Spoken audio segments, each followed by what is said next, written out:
फिर से पढ़ें। अध्याय 3 मकार की उपासना अव्याकृत। शरीर द्वय कारणमात्मा ज्ञानम साभासम व्याकृतम मित्युच्यते।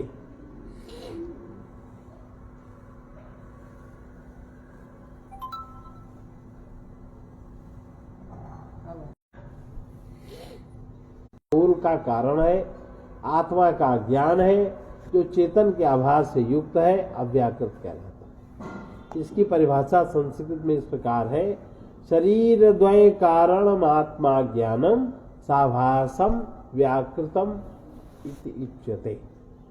अहंकार की उपासना, ओंकार की उपासना अकार और उकार से होती हुई मकार पर आती है। मकार सूक्ष्मतर अवस्था है। स्थूल और सूक्ष्म जगत का नानात्व यहाँ तिरोहित हो जाता है, कोई आकार नहीं रहता। उस नानात्व का कारणभूत तत्व शेष रहता है। अभी तक हमने देखा स्थूल जगत का कारण सूक्ष्म जगत है। अब हम यहाँ विचार कर रहे हैं सूक्ष्म जगत का कारण क्या है। सूक्ष्म जगत माने 5 ज्ञानेंद्रियां, 5 कर्मेंद्रियां, 5 प्राण, मन बुद्धि चित्त अहंकार, 17 तत्व। स्थूल और सूक्ष्म दोनों शरीरों का कारण आत्मा का अज्ञान है। ज्ञान होने पर कोई शरीर नहीं रहता।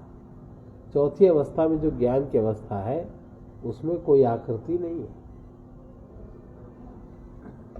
यह ज्ञान ही कारण शरीर है। अज्ञान ये कैसे बनता है? तत्वबोध में भी कहा गया है, कारण मात्रम सत्स्वरूपा ज्ञानम अनिर्वाच्यानाद्य विद्या रूपम शरीर द्वयस्य निर्विकल्पक रूपम यदस्ति तत्कारण शरीरम। जो अनिर्वाच्य है, इसको आप वाणी से, तुम्हारे वाणी है नहीं तो कहो क्या, और अनादि है, अविद्या रूप है। दो शरीरों का कारण मात्र। 2 शरीर माने सूक्ष्म और स्थूल शरीर। सत्स्वरूप का ज्ञान, यहाँ आत्मा का ज्ञान नहीं होता।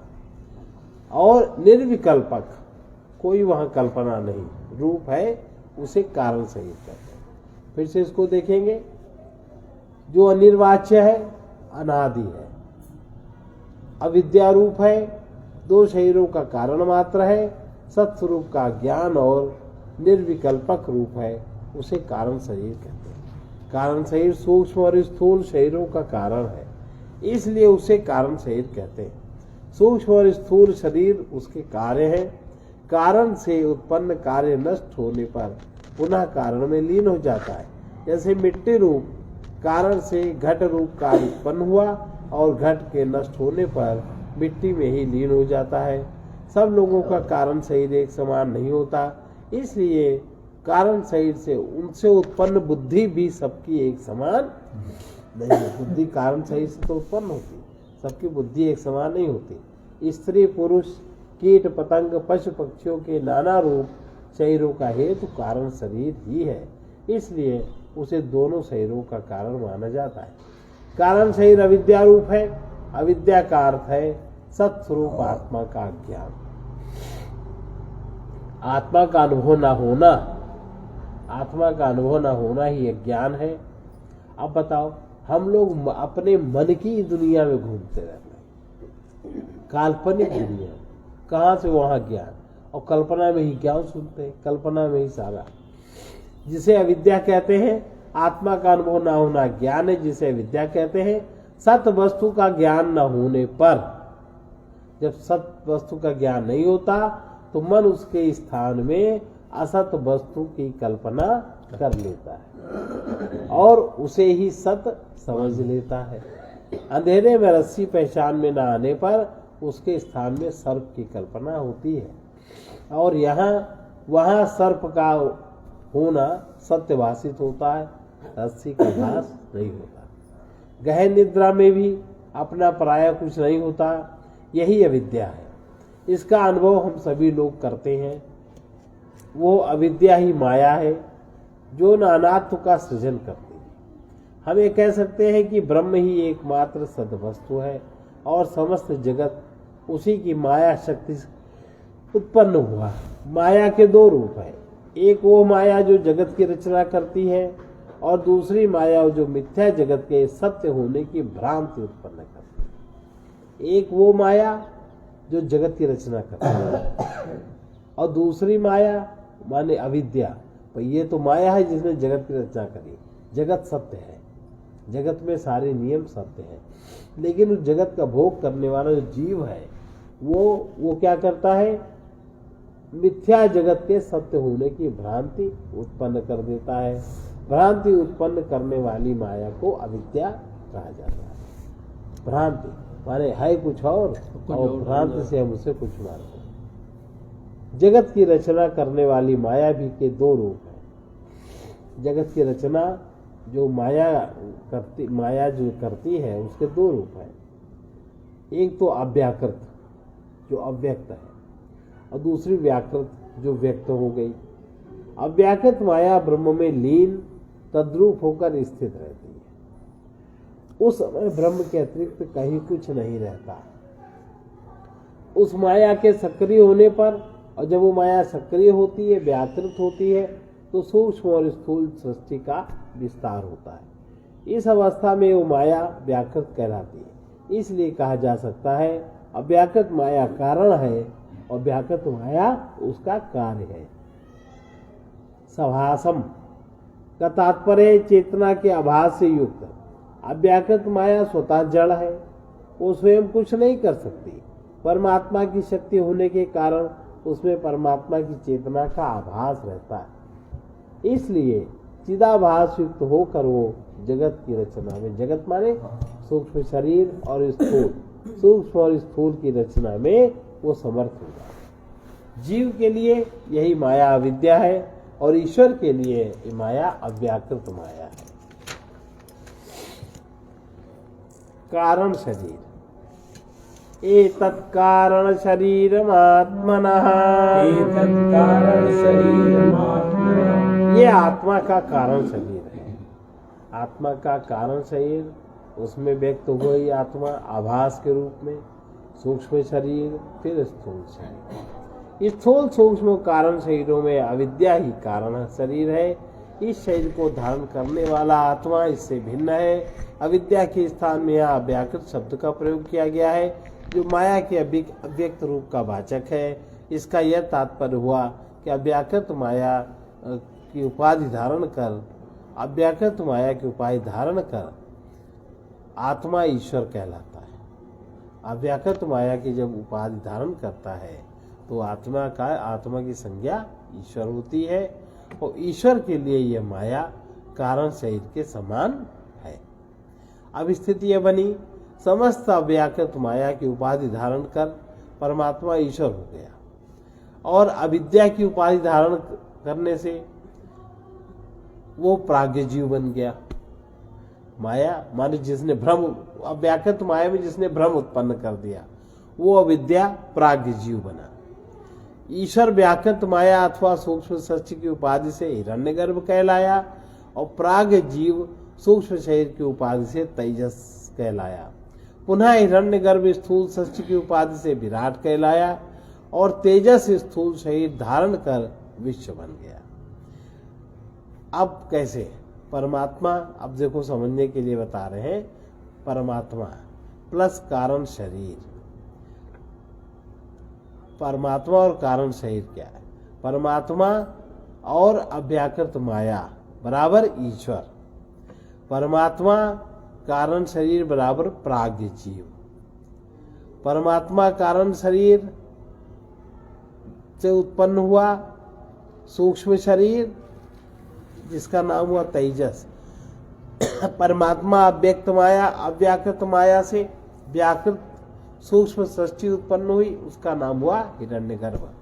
परमात्मा प्लस कारण शरीर प्लस सूक्ष्म शरीर स्थूल शरीर माने विश्व। पहले परमात्मा से अव्याकृत माया कारण शरीर, फिर सूक्ष्म शरीर, फिर स्थूल शरीर। और परमात्मा से अव्याकृत माया, व्याकृत सूक्ष्म सृष्टि, व्याकृत स्थूल सृष्टि, उसका नाम हुआ विराट, और इधर प्राज्ञ का नाम हुआ विश्व। परमात्मा ईश्वर अलग अलग है? परमात्मा ईश्वर एक ही के अलग अलग? परमात्मा अलग है, ईश्वर अलग है। जब परमात्मा माया की उपाधि धारण करता है, कुछ करने चलता, तब वो ईश्वर होता है, एक थोड़ी है।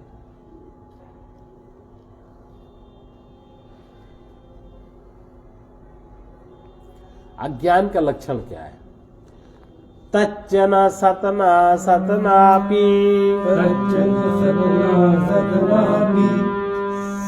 सदसद न भिन्नम न भिन्नम, नापि भिन्ना भिन्नम कुतश्चित्, न निर्वयं वा सावयम्, नोभयं किन्तु केवलं, ब्रह्मात्मैकत्वा ज्ञानो ब्रह्मात्मैकत्वापज्ञानं नोद्यम, ब्रह्मात्मैकत्वज्ञापनोद्यम। वो जो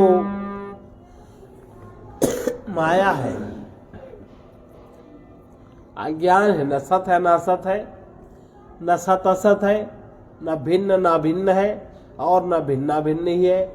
वो न निरवयव है, न सावयव है, और न उभय रूप ही है, किंतु केवल ब्रह्म और आत्मा के अभेद ज्ञान से ही निवृत्त होने वाला है, इसके पहले उसकी निवृत्ति नहीं होती। तत्वबोध में आचार्य कहते हैं, अनिर्वाच्य अनादि अविद्यारूपम, अविद्या अनिर्वाच्य और अनादि है, यही अनिर्वाच्य का अर्थ स्पष्ट करते हैं। जो न सत हो न असत, न सद असद हो, वो अनिर्वाच्य है। अविद्या सत नहीं हो सकती, क्योंकि परमात्मा से स्वतंत्र उसका कोई अस्तित्व नहीं है, किंतु उसे असत भी नहीं कह सकते, क्योंकि उसके कारण हम नित्य सुख दुख का अनुभव करते हैं। उसे सत और असत मानना भी उचित नहीं है, क्योंकि एक ही वस्तु में दो विरोधी लक्षण नहीं हो सकते। अनिर्वाच्य वस्तु सत से भिन्न, अभिन्न और भिन्ना भिन्न भी नहीं होती। अविद्या ऐसी है। अविद्या ब्रह्म से भिन्न नहीं हो सकती, क्योंकि ब्रह्म एक मेवा द्वितीय है। अविद्या को ब्रह्म से अभिन्न मानना भी उचित नहीं है। ज्ञान स्वरूप ब्रह्म में अविद्या का होना असंभव दिखाई देता है। भिन्न और अभिन्न एक साथ मानने में विरोधाभास उत्पन्न होता है। अनिर्वाच्य वस्तु सावयव निरवयव उभयात्मक भी नहीं होती। अविद्या ऐसी है। अवयव का अर्थ है अंग। अविद्या का कोई अवयव या अंग नहीं हो सकते, फिर भी उससे नाना रूप जगत का विस्तार होता है, इसलिए वो सावयव भी प्रतीत होती है। अवयवों का होना और ना होना विपरीत लक्षण, वे एक साथ एक वस्तु में नहीं हो सकते।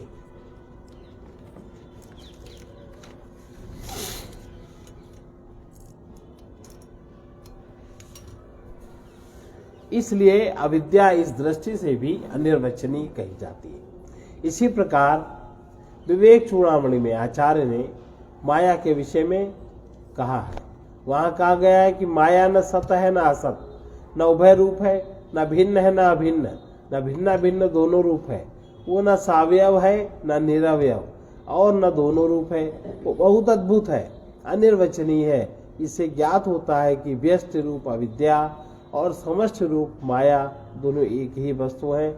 वो अद्भुत और अनिर्वचनीय अविद्या अनादिकाल से चली आ रही है, आगे भी कभी स्वतः नष्ट नहीं होने वाली। जैसे रस्सी का ज्ञान होने पर सर्प का भ्रम स्वतः दूर हो जाता है, वैसे ही अद्वितीय शुद्ध ब्रह्म के सम्यक ज्ञान से इसका नाश हो जाता है। ज्ञान की अवस्था में एक ब्रह्म ही सर्वत्र विद्यमान है ऐसा अनुभव होता है, किंतु अज्ञान में उपलब्ध नहीं होता, वरन उसके स्थान में नानात्वपूर्ण जगत अपनी मान्यता के अनुसार दिखाई देता है और वही सत्य प्रतीत होता है। अब सुषुप्ति अवस्था, सुषुप्ति अवस्था में ये जो कारण शरीर है, कारण शरीर की अभिव्यक्ति सुषुप्ति अवस्था में होती, ऐसे तो पता ही नहीं चलता। सर्व प्रकार ज्ञानोपसंहारे सर्व प्रकार ज्ञानोपसंहारे बुद्धि कारणात्मना अवस्थानम बुद्धि कारणात्मना अवस्थानम सुषुप्ति सुषुप्ति सुषुप्ति अवस्था वो है जहाँ सर्व प्रकार के वृत्ति ज्ञान, सारी वृत्तियों के ज्ञान, जहाँ सब प्रकार के वृत्ति ज्ञान विलीन हो जाए और बुद्धि के कारण रूप आत्मा में स्थित होने पर, सर्व प्रकार के वृत्ति ज्ञान के विलीन होने पर बुद्धि के जो बुद्धि का कारण है, कारण से तो बुद्धि उत्पन्न हुई, बुद्धि के कारण रूप आत्मा में स्थित होने पर सुषुप्ति अवस्था, कारण में आत्मा का आभास है, बुद्धि वहीं लीन हो जाती है। अब वो जो आभास है, आभास में आनंद के रूप में अनुभव होता है, बहुत अच्छी तरह सोए, ऐसा है ना। तो जो कारण शरीर में आत्मा का आभास है, उस आभास की अनुभूति होती है। सर्व प्रकार के वृत्ति ज्ञान के विलीन होने पर बुद्धि के कारण रूप आत्मा में स्थित होने को सुषुप्ति अवस्था कहते हैं। जीव की 3 अवस्थाओं में अंतिम अवस्था सुषुप्ति है। इस समय कुछ ज्ञान नहीं रहता, जागने पर स्मरण आता है मैं गहरी नींद में सुख से सोता रहा। यही स्मृति उस अवस्था के अनुभव का प्रमाण है। स्वप्न और जागृति का अनुभव न रह जाने के कारण उनका दुखद प्रभाव भी ज्ञात नहीं होता, इसलिए सुख की अवस्था कही जाती है। सुषुप्ति का सुख जागृत और स्वप्न के सुख की अपेक्षा उच्च स्तर का है। जागते समय कोई व्यक्ति कितना ही धनी हो, कितना ही विषय सुखों से भरपूर हो, किंतु सुषुप्ति का सुख वो भी चाहता है, इसलिए वह ऐसा सोने का ऐसा स्थान बनाता है, ऐसा बिस्तर बनाकर सोता है जिससे उसकी नींद में किसी प्रकार की बाधा न पड़े। सुषुप्ति के समय आत्मा का तादात्म्य केवल एक शरीर से रहता है, अज्ञान से रहता है, जहाँ सूक्ष्म शरीर के कोई भी वृत्ति विकसित नहीं होती। वो एक शरीर अविद्या या वासना से निर्मित होने के कारण आत्मा को आवृत सा कर लेता है, अतः कारण शरीर का अभिमानी जीव न अपने आत्मस्वरूप को जानता है और न नाम रूपात्मक जगत को ही जानता है। इस समय ज्ञान के साधन मन, बुद्धि और इंद्रियां भी अपने कारण में लीन रहती हैं, फिर भी इस अवस्था का अनुभव जीव को किसी प्रकार से होता है, तभी तो जागने पर उसका स्मरण करता है। यदि सुषुप्ति में इतना अधिक अज्ञान हो गया हो कि उसका स्मरण ही न रहे, तो हमें उस अवस्था के विषय में कभी जानकारी नहीं हो सकती। इस तर्क के आधार पर हम कह सकते हैं कि प्राणेय अज्ञा होने के कारण उस समय जीव को प्राज्ञ कहा जाता है, प्राज्ञ उसका नाम है। अब कारण शरीर में 3 प्रकार की वासनाएं हैं, सतोगुणी, रजोगुणी, तमोगुणी, और 3 वासनाओं का एक समुच्चय है। अब उसमें रजोगुणी तमोगुणी जो वासनाएं हैं, इनके द्वारा, तीनों वासनाओं के द्वारा अनेक पुण्य कर्म बनते हैं, पाप कर्म बनते हैं। वही पुण्य पाप कर्म के बीच वहां इकट्ठे हो जाते हैं, वही आवरण बन जाता है, उसी को अविद्या कहते हैं। अब वहीं से हमारे जीवन यात्रा में सूक्ष्म शरीर में और स्थूल शरीर में भोग प्रारंभ होता है, वहीं से हम कर्म करना शुरू करते हैं। तो स्थूल शरीर में जो हमारी कामना आदि है, वो सब कारण शरीर से ही आती है। जहाँ उसका बाहर उद्दीपन हुआ, वहीं वो अंदर की चीज पूरी फैल जाती है। तो कारण शरीर में वो जो घेरा बनता है पाप पुण्य के पुंज का, वही अविद्या कहलाती है। और उसमें चेतना का, आत्मा का आभास रहता है। उस समय सुषुप्त अवस्था में सब कुछ लीन हो जाता है, केवल वो आभास जागृत रहता है। अब प्राज्ञ क्या है? तदुभयाभिमान्यात्मा प्राज्ञः, तदुभयाभिमान्यात्मा प्राज्ञः। उन दोनों कारण शरीर और सुषुप्ति अवस्था का अभिमानी आत्मा प्राज्ञ कहलाता है। उसका नाम उस जगह प्राज्ञ होता है। कारण शरीर का अभिमानी आत्मा प्राज्ञ कहलाता है। सुषुप्ति उसकी अपनी अवस्था है, यद्यपि इस अवस्था में अहंकार की वृत्ति लीन हो जाती, क्योंकि अहंकार सूक्ष्म शरीर की उत्पत्ति है तो लीन हो जाएगा। बुद्धि लीन हो, अहंकार बुद्धि में होता, बुद्धि लीन हो जाती है, अहंकार की वृत्ति लीन हो जाती है। फिर भी संस्कार रूप में उसका बीज तो बना ही रहता है और उसके कारण वो ये अवस्था जीव की ही मानी गई।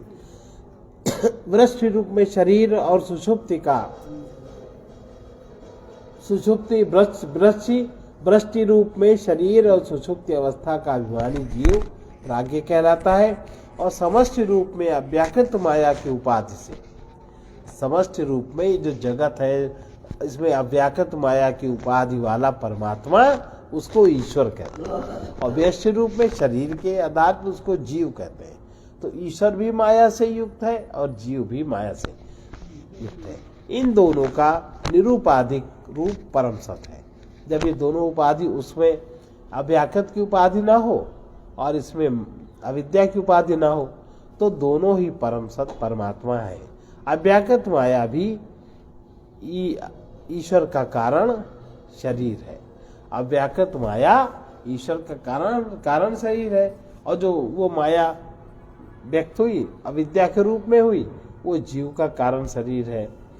अब ईश्वर के कारण शरीर में भी कितने समुच्चय हैं पाप पुण्यों के, तभी तो अविद्या, उसी के अनुसार तो सृष्टि का क्रम चलता है। होता भीषण संहार कहीं नव सृजन दिखता, सब अपने आप तो होता है। ये मिट मिट करके सुंदर होना कौन सीखता है, इस जड़ के अशुभ चिन्मय जीवन का है निर्माता कौन, है जीवन दाता कौन। तात्विक रूप से प्राज्ञ और ईश्वर दोनों की एकता है, किंतु दोनों की उपाधियों के कारण ऊपरी भेद है। ईश्वर सर्वज्ञ है, सर्वशक्तिमान है और सर्वनियंता है।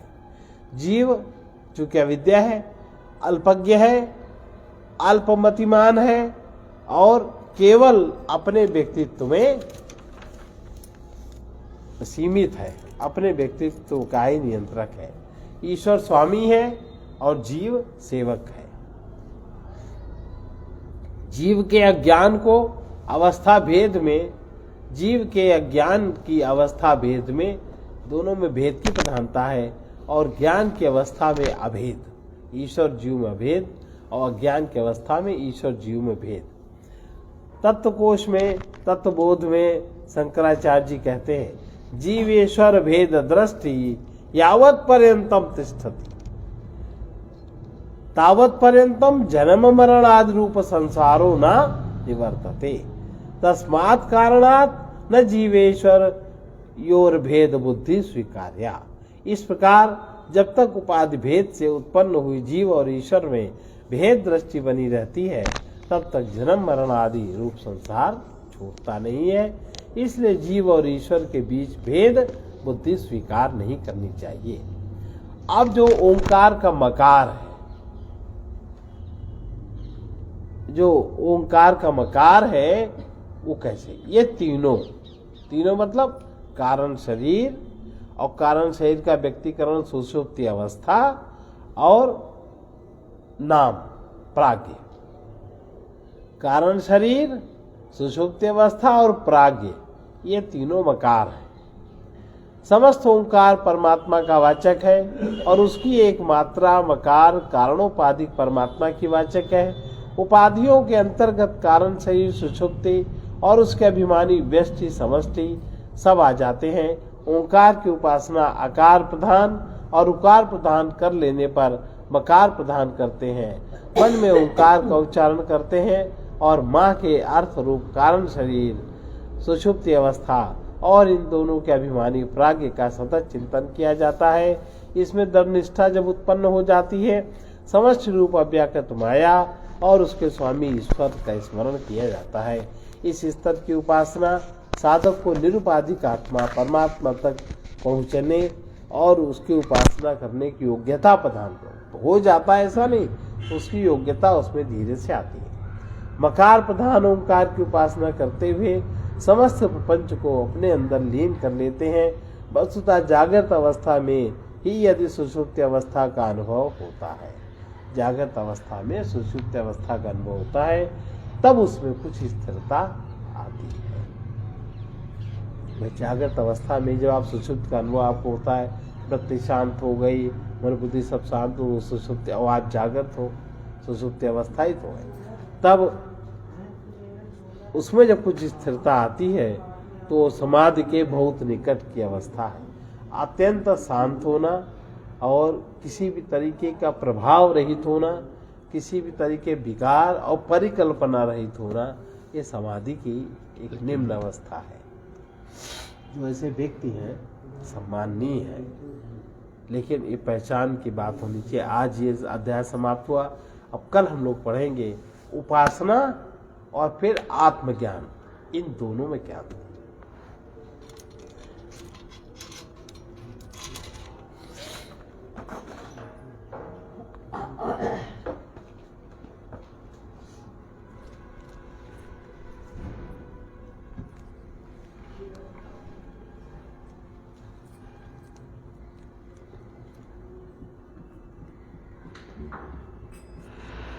ये सब कैसे होता है जीवन में? आरंभ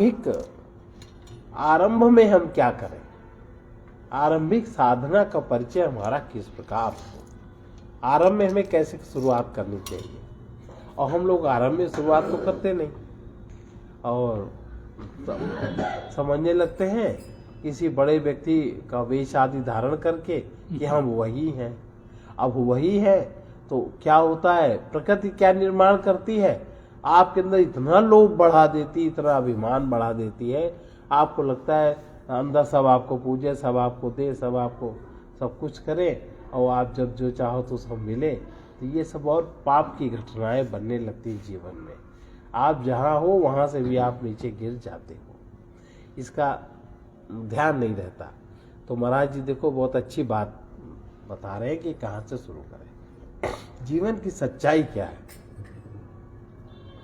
यह सच है त्याग प्रेम को ही जीवन में पूर्ण बनाना है। यह सच है त्याग प्रेम को ही जीवन में पूर्ण बनाना। अब काहे का आप त्याग करोगे?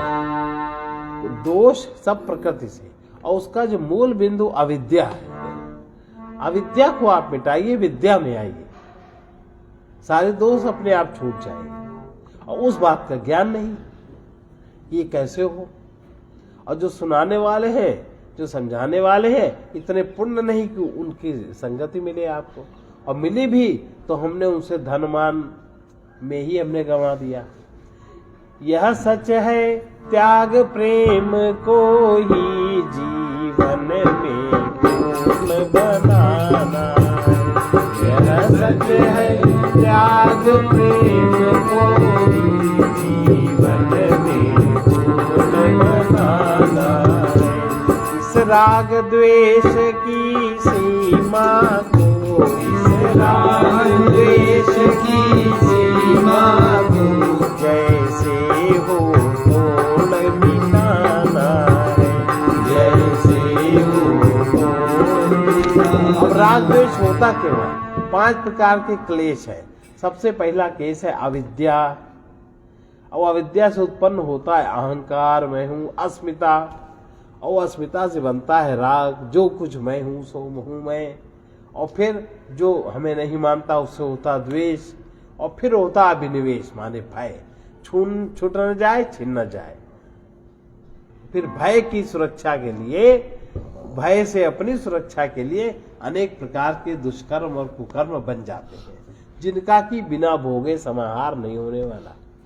इस राग द्वेष की सीमा को, इस राग द्वेष की सीमा को जैसे हो तोड़ मिटाना, जैसे हो तोड़ मिटाना।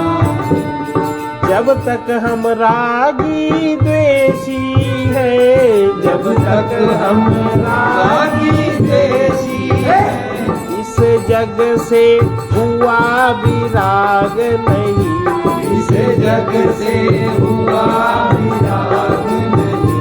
जब तक अंतर में भेद भाव, जब तक अंतर में भेद भाव, तब समता में अनुराग नहीं, तब समता में अनुराग नहीं।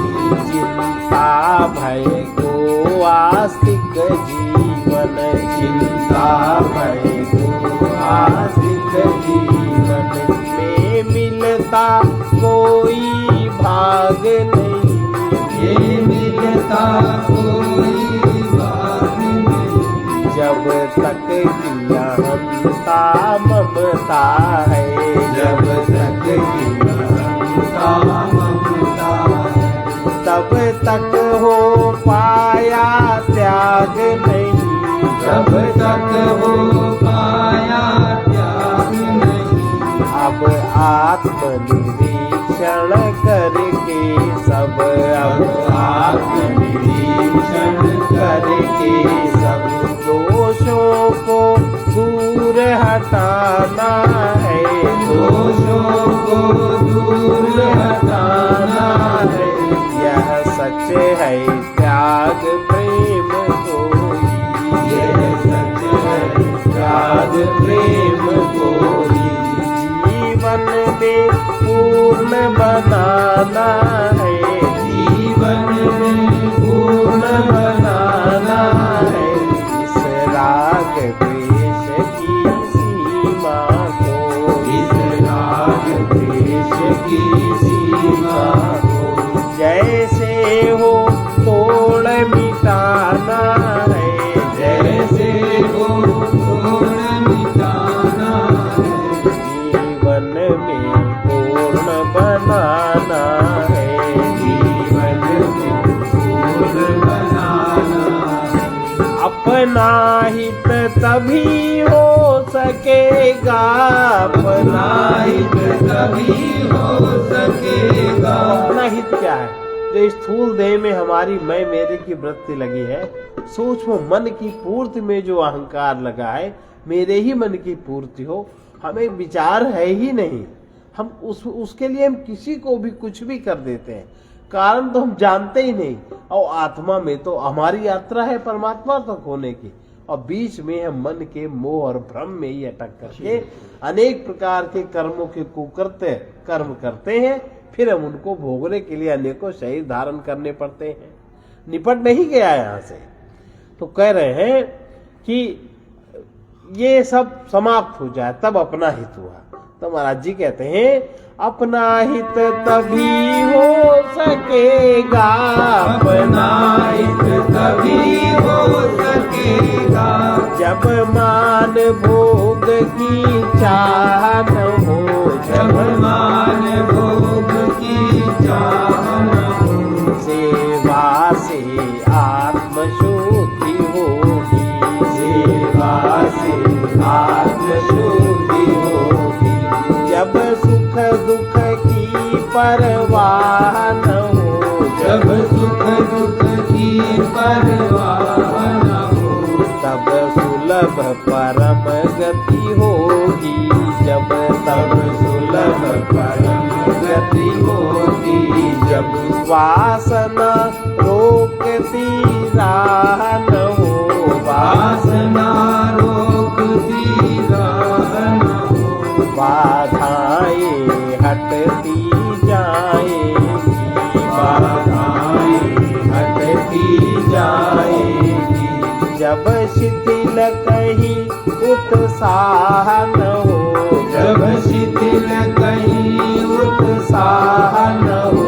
तो भी कुछ शक्ति प्राप्त हमको, जो भी कुछ शक्ति प्राप्त हमको, अब सदुपयोग में लाना है, अब सदुपयोग में लाना है। इस राग द्वेष की सीमा को, इस राग द्वेष की सीमा को, जैसे हो तोड़ मिटाना है, जैसे हो तोड़ मिटाना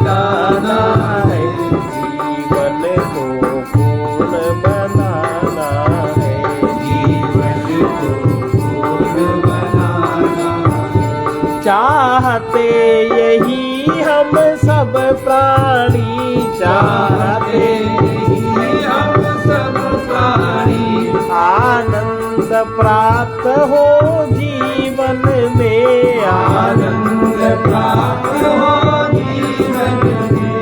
यद्यपि हम खोज रहे इसको, यद्यपि हम खोज रहे इसको विषयोपभोग वैभव धन में, विषयोपभोग वैभव धन में। थक कर फिर कभी झांकते हैं, थक कर फिर कभी झांकते हैं। गिरि गुहा सिंधु तट में वन में, गिरि गुहा सिंधु तट में वन में, जब तक अपूर्णता दिखती है, जब तक अपूर्णता दिखती है, तब तक है चैन नहीं मन में, तब तक है चैन नहीं मन में।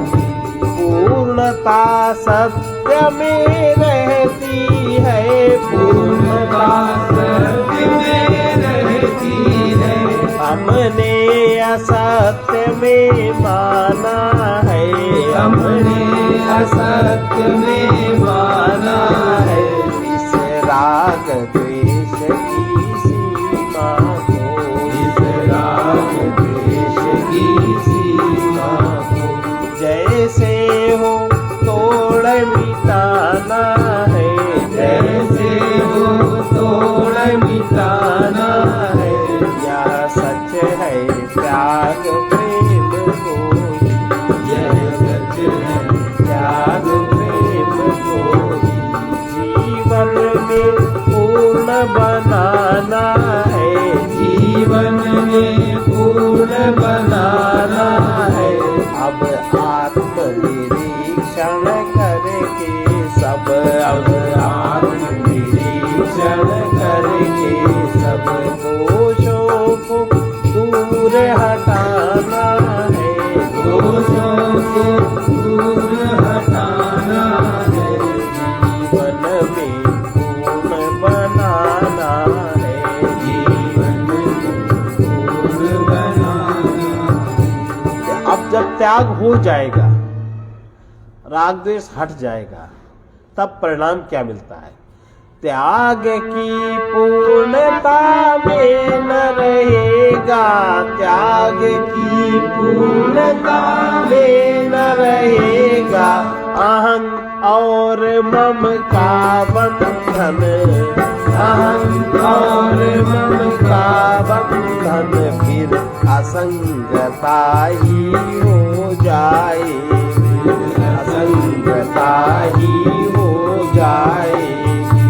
नित्य मुक्ति का सुखी साधन, नित्य मुक्ति का सुखी साधन, प्रेम की पूर्णता होते ही, प्रेम की पूर्णता होते ही।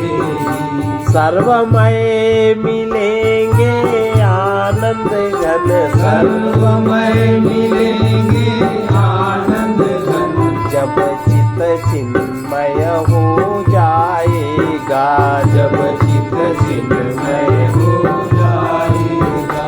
योगी होगा ये भोगी मन, योगी होगा ये भोगी मन, है यही पथिक का परम लक्ष्य, है यही पथिक का परम लक्ष्य। परमार्थ इसे ही पाना है, परमार्थ इसे ही पाना है।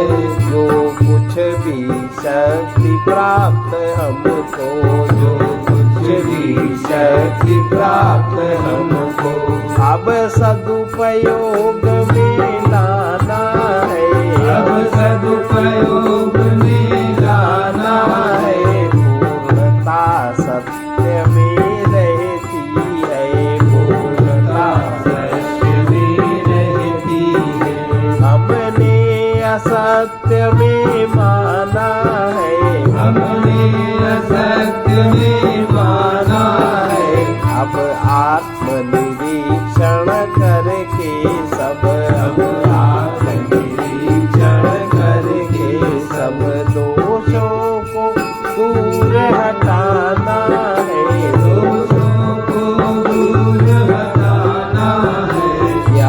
सच है त्याग प्रेम को ही, सच है त्याग प्रेम को ही, जीवन में पूर्ण बनाना है, जीवन में पूर्ण बनाना है, इस राग द्वेष की सीमा को, इस राग द्वेष की सीमा को, जैसे हो तोड़ मिटाना है, जैसे हो तोड़ मिटाना है, जीवन को पूर्ण बनाना है, जीवन को पूर्ण बनाना है, जीवन में पूर्ण बनाना है। जीवन को पूर्ण बनाना है। यदि शक्ति बिखरी नहीं है, वृत्ति शांत,